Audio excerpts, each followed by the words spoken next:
Bonsoir à tous, bienvenue dans le débat de France 24, un débat auquel vous pouvez participer via les réseaux sociaux. Une réunion internationale s'est tenue aujourd'hui à Paris sur la stratégie pour lutter contre l'organisation de l'État islamique. Alors justement, la coalition doit-elle changer de stratégie? La question se pose après les toutes dernières avancées des djihadistes, les djihadistes qui se sont emparés notamment de la localité de Ramadi en Irak, mais également de Palmyre en Syrie. Faut-il donc changer de stratégie? On en parle avec mes invités.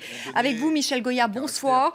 Ancien colonel des troupes de marine, enseignant à Sciences Po, consultant indépendant en stratégie et auteur de Sous le feu, la mort comme hypothèse de travail. Antoine Bazbouz, bonsoir.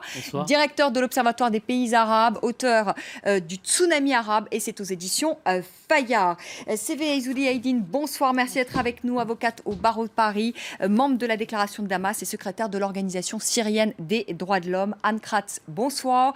Vous êtes historienne, spécialiste des affaires étrangères américaines et directrice du Cultural Intelligence. Avant de commencer ce débat, on va tout de suite écouter le Premier ministre irakien qui a fait le déplacement aujourd'hui à Paris. On l'écoute. Nous demandons à ce que la coalition apporte plus de soutien aux forces irakiennes sur le terrain. Nous pouvons vaincre Daesh, mais c'est la mission de la communauté internationale de nous soutenir et de faire preuve de solidarité pour lutter contre Daesh, car ce n'est pas seulement une menace pour l'Irak, mais pour le monde entier. Michel Goya, la stratégie de la coalition, c'est un échec aujourd'hui ? Oui, clairement, oui. On peut difficilement parler de succès lorsque on voit Daesh s'emparer de Ramadi, de la capitale de la province de l'Anbar, de s'emparer de Palmyre. Donc cet engagement via une grande campagne aérienne, via une aide au sol, ne marche pas. Elle gêne, certainement. On fait du mal à l'État islamique, mais ce n'est évidemment pas décisif, visiblement. Mais pour le coup, ce n'est pas non plus complètement une surprise. On n'a jamais eu de succès comme ça par une seule campagne aérienne. On n'a jamais eu véritablement de succès décisif. Qu'est-ce qu'il faudrait en fait? Qu'il y ait des troupes au sol? Ce sont les troupes. De toute façon, la décision ne s'obtient qu'au sol. Avec des troupes. Mais on a déjà des troupes au sol. On a quand même des troupes irakiennes au sol, en Irak. On a des Kurdes au sol. Il y a même des Iraniens au sol. Alors qu'est-ce qu'il faut? Il faut des Américains au sol? Dans l'absolu, pourquoi pas, on pourrait l'imaginer, mais on a vu ce que ça donnait. Oui, d'un point de vue militaire, ce serait certainement très efficace. Maintenant, d'un point de vue politique et sur la longue durée, ce serait extrêmement problématique. Mais vous dites qu'il faut des troupes au sol, mais oui. Moi je vous dis, il y a déjà des troupes au sol. Mais où est l'armée irakienne? Véritablement, on est quand même dans un pays. Il y avait une armée qui, en 2008, avait 200 000 hommes, une armée reconstruite pour la deuxième fois, avec l'aide des Américains, qui représentait 200 000 hommes, qui a été capable de reprendre à peu près la main sur la ville de Bassora, sur le nord. Où est passée cette armée? Où est passée l'armée irakienne? Antoine Bazbouz, on a suivi quand même de près cette conférence. On a le sentiment que rien n'en est ressorti.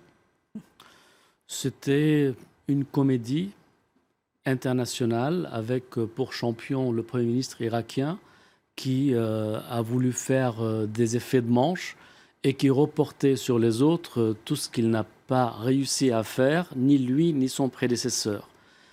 Parce que M. Abadi n'est pas libre de ses mouvements. Il a au sein de son propre parti des opposants de taille, comme son prédécesseur Al-Maliki, qui ne rêve que d'une chose, reprendre le poste. C'est vrai qu'il s'appuie sur l'ayatollah Sistani, mais ça ne suffit pas. Les Iraniens voudraient garder plusieurs fers au feu et ne voudraient nullement donner aucune place à la communauté sunnite pour reprendre Al-Anbar, pour reprendre Ninive et Mossoul. Et donc l'Iran, qui a subi 2 échecs majeurs coup sur coup, l'année dernière, quand Mossoul est tombé, c'était quand même, Mossoul, c'était dans l'escarcelle du général Soleimani, le patron de la brigade Al-Quds, qui régnait sur l'Irak. Et cette année, quand Ramadi est tombé, le même général Soleimani était là. Mais les Iraniens savent transformer les échecs en opportunités. C'est-à-dire, ils ont encaissé le coup, ils sont présentés comme les libérateurs, comme des gens pas du tout djihadistes, chiites, internationalistes, mais des libérateurs contre Daesh et contre les djihadistes sunnites. Et là, ils injectent les milices chiites qu'ils ont formées à leurs mains pour aller libérer, soi-disant, Ramadi et Mossoul. Mais de ce fait, c'est la fracture qui s'enfonce en Irak. C'est la division. C'est sunnite contre chiite. C'est chiistan contre sunnistan. C'est aussi donner de la légitimité à Daesh. Évidemment, les Kurdes du Kurdistan sont hors jeu puisque d'ores et déjà, ils contrôlent un espace. Et cet espace, ils l'ont géré depuis le début des années 90 et ils ont acquis une expérience, une légitimité et un certain respect. Sévé Isouli Haïdine, il l'a dit Laurent Fabius, il faut une solution politique, mais pour l'instant on ne la voit pas, cette solution politique. C'est ce qui manque justement pour gagner cette guerre, solution politique à la fois en Irak, mais également en Syrie. Mais bien sûr. Le problème, c'est que la force de la coalition agit en priorité et presque, je dirais, sans crainte, en exclusivité à l'intérieur de l'Irak, mais absolument pas en Syrie, alors que si on part d'un constat très simple et simpliste, l'État islamique en Irak et le Levant, c'est sur les deux pays. On n'a pas su intervenir à l'encontre du régime de Assad alors qu'il continue là à tuer son peuple depuis 15 mars 2011. Ça fait 4 ans et le mois dernier, donc c'était le mois le plus meurtrier en Syrie. Donc agir uniquement par des frappes, et je ne suis absolument pas pour l'intervention au sol, parce que je trouve effectivement, je me joins aux propos de M. Bazbouz concernant les déclarations de M. Abadi. Qu'est-ce qu'il veut? Il veut que la coalition internationale fasse le travail à sa place. Il y a des raids, il y a quand même des armes, et c'est avec les armes que la coalition fournit à l'armée irakienne que Daesh aujourd'hui combat au sol. C'est avec les armes de l'armée régulière de Bachar al-Assad que Daesh est forte sur le terrain. Donc, demander encore plus d'armes, ce n'est pas la solution. Il s'agit des troupes désarmées qui sont complètement démotivées. L'armée irakienne n'est pas une armée motivée pour combattre l'organisation donc État islamique. Même les groupes chiites ne sont pas tellement motivés. Ils combattent lorsqu'ils essayent de protéger leur territoire, leur département ou leur ville, mais ils ne sont pas motivés pour aller se faire tuer pour Al-Abadi. Donc, quand on parle d'une solution politique, oui, c'est aujourd'hui un combat idéologique contre un combat idéologique. Or, ce qui est perçu de la part des opinions publiques dans ces pays, c'est que la coalition était à la merci des Iraniens et qu'aujourd'hui, la coalition est en train de frapper les sunnites pour les intérêts de chiites. Alors, il faut un plan d'action plus large. L'État islamique, je pense que quelque part, si on peut parler de sa réussite, c'est qu'elle a essayé quand même de faire exploser Sykes-Picot. Et aujourd'hui, on doit, sur les niveaux internationaux, avoir les mêmes audaces de réunir tous les pays dans le Moyen-Orient, y compris et surtout la Syrie, pour pouvoir vraiment parler de tout cela, de tous ces problèmes d'une manière radicale, à vouloir remédier et pas seulement soigner comme ça sur le surface. Anne Kratz, c'est encore un échec américain. Je dis encore parce que c'est l'échec américain en Irak il y a 10 ans. D'ailleurs, on en est peut-être là aujourd'hui parce qu'il y a eu la guerre il y a plus de 10 ans. C'est l'échec américain en Afghanistan. Qu'est-ce qui ne fonctionne pas dans la stratégie américaine? Pourquoi les Américains n'arrivent plus à gagner une guerre? Oui, on peut dire que c'est un échec américain parce que les Américains en Irak, c'est un échec, ça personne ne va le contester. Mais je crois que l'analyse américaine à l'heure actuelle est que maintenant c'est l'affaire de l'Irak de se débrouiller un peu. On les a entraînés, ça nous a coûté très cher en hommes et en matériel et en argent. C'est devenu quelque chose qui est leur problème. Les Américains, comme tout le monde le sait, veulent bien aider, entre guillemets, avec des frappes aériennes, mais elles ne sont pas efficaces contre ce genre de guerre. Ça, c'est évident. Donc, en ce qui me concerne, l'analyse que je fais de la position américaine, c'est qu'elle va rester attentiste encore pendant un moment, malgré les souffrances du peuple syrien, du peuple irakien. Elle va rester attentiste. Pourquoi? Parce que elle va d'abord vouloir savoir de quel côté vont tomber les dés, c'est-à-dire qui est-ce qui va rester au bout de quelque temps. Est-ce qu'il va rester Al-Nusra? Est-ce que Al-Nusra est véritablement quelqu'un qui est allié avec Al-Qaïda? De temps en temps, ils disent qu'ils sont alliés avec Al-Qaïda, mais en même temps, ils font des appels du pied au gouvernement américain. La situation est encore très, très, très confuse sur le terrain. Et donc les Américains ne voient même pas, si vous voulez, une porte par laquelle ils pourraient y entrer et être efficaces. Parce que naturellement, comme ils n'ont pas été très efficaces en Irak et en Afghanistan, ils n'ont pas envie de refaire la même chose dans ce périmètre géographique. Et d'autre part, ils ont vraiment le sentiment que c'est maintenant une affaire presque locale et qu'il faudrait donc que ce soit les locaux qui s'en occupent. Par exemple, les Saoudis pourraient très bien envoyer des troupes.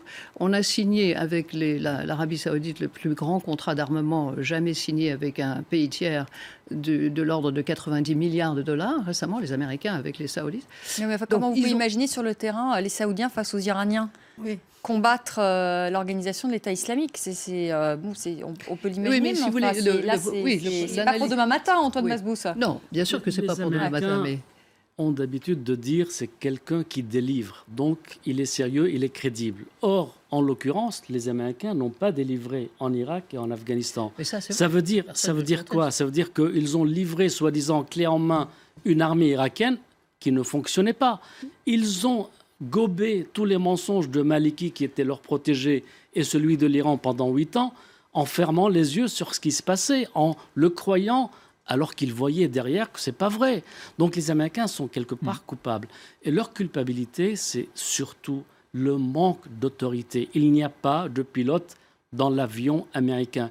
Il n'y a pas de pilote dans la coalition internationale qui combat mollement. Ce n'est pas de cette façon-là que la coalition va enlever, va détruire Daesh. Et en plus, en s'alignant, en étant le bras armé, l'armée de l'air de l'Iran, eh bien, il donne à Daesh toute la légitimité auprès des sunnites. Il faut dire aux sunnites irakiens qu'ils sont reconnus, qu'ils font partie de la solution. Et c'est ainsi que, comme Petraeus en 2007, les sunnites irakiens pourront se retourner utilement et efficacement contre Daesh pour le détruire. Une petite remarque. Oui, regardez. Donc, l'armée irakienne, une armée tellement forte quand même, soi-disant, a reculé immédiatement devant l'avancée de Daesh à Mossoul et aujourd'hui dans Al-Anbar. Donc il y a un problème. Alors que de l'autre côté, des forces kurdes sont très légèrement armées. Certes, il y a les raids de la coalition qui les aident, mais quand même, les raids de la coalition aussi aident l'armée irakienne. Mais ils n'arrivent pas à avancer. Alors que les Kurdes, d'un côté, vous avez les Peshmerga ou les forces de le PY. Mais ce sont d'excellents combattants aussi, Saivi. Mais c'est des débutants. Ce n'est pas une armée régulière. Ils ne peuvent pas être plus performants ou mieux entraînés que l'armée irakienne. Pas du tout. Ce sont des jeunes gens qui se sont ralliés au combat contre Daesh avec l'aide de raids internationales. Ils avancent sur le terrain et ils font reculer l'État islamique là où l'armée de Bachar recule. D'autre côté, et ça, n'oublions pas, il y a les groupes syriens de l'opposition qui combattent en même temps contre l'armée de Bachar al-Assad et en même temps contre l'État islamique, et ils avancent alors qu'ils ne sont même pas soutenus par les raids aériennes. Alors, il faut revoir tout cela. Il y a une motivation. Depuis le départ, on n'a pas soutenu l'opposition syrienne, l'opposition modérée, l'opposition démocratique. On va redire encore la même chose. C'est quoi l'opposition syrienne? On va le dire. Modérée, il y a eu je ne sais combien de présidents. Était-il représentatif du peuple syrien? Mais bien sûr qu'il était, mais à partir du moment... Regardez les gens, tous les gens qui ont rejoint l'État islamique, parce qu'il n'y a pas dans cet État islamique, il n'y a pas que des combattants qui sont venus de l'étranger. Il ne faut pas croire, il y a quelques milliers, mais ce sont les gens des pays. Un jeune Syrien qui est abandonné là-bas, s'il n'y a pas d'autres groupes, ils ne peuvent pas lui payer des salaires, ils ne peuvent pas lui donner une arme. Qu'est-ce qu'il va faire? Il va rejoindre l'État islamique, le seul à pouvoir lui donner de l'arme et de l'argent. Et moi, je pense que dans la solution, il faut poser la question essentielle. D'où est-ce que l'État islamique détiennent l'argent.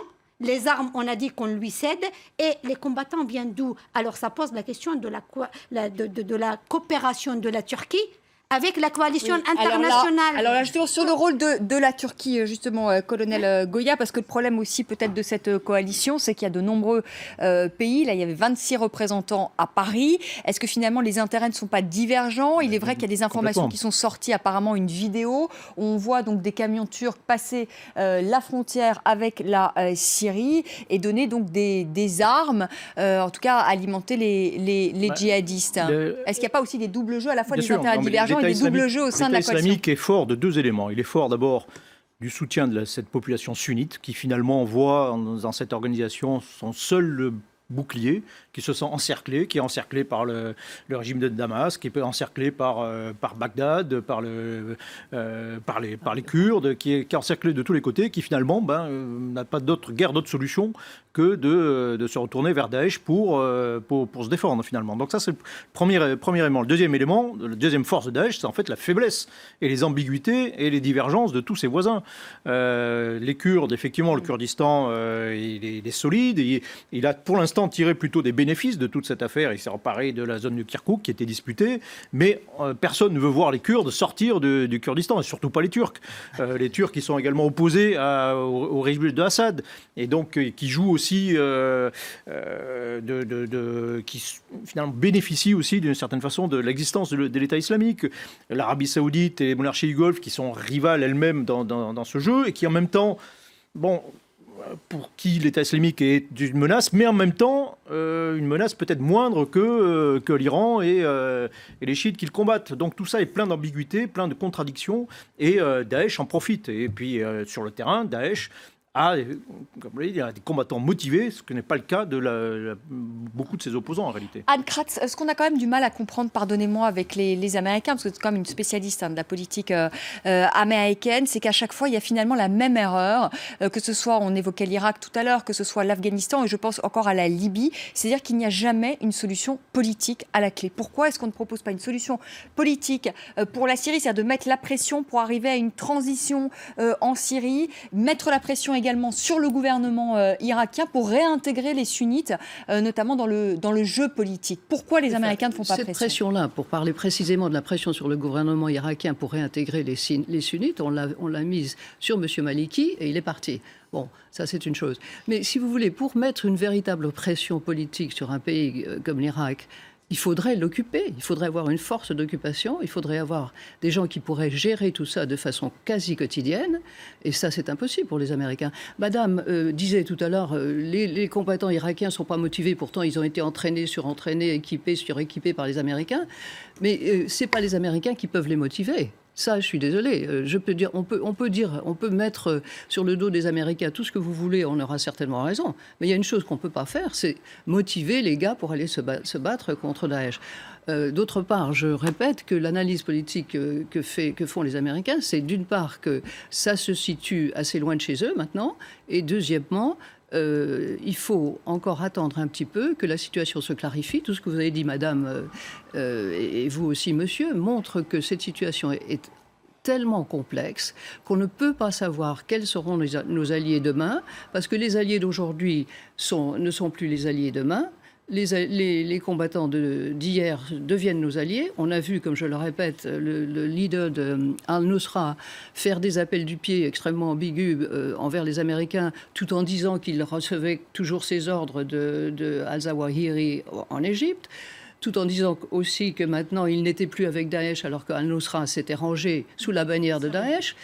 Comment voulez-vous que les Américains, avec ils y leur voient culture... plus clair finalement. Ce que vous nous dites, c'est que les Américains, ils y voient plus clair. Est-ce que vous y voyez clair, vous? Est-ce que personne y voit clair? Moi, je suis pas stratège de guerre. Non, mais je veux dire, c'est très difficile d'y voir clair pour n'importe qui. Donc, je répète, les Américains vont être attentistes, bien que ça soit quelque chose qui soit très difficile à vivre, surtout pour les gens sur place, évidemment.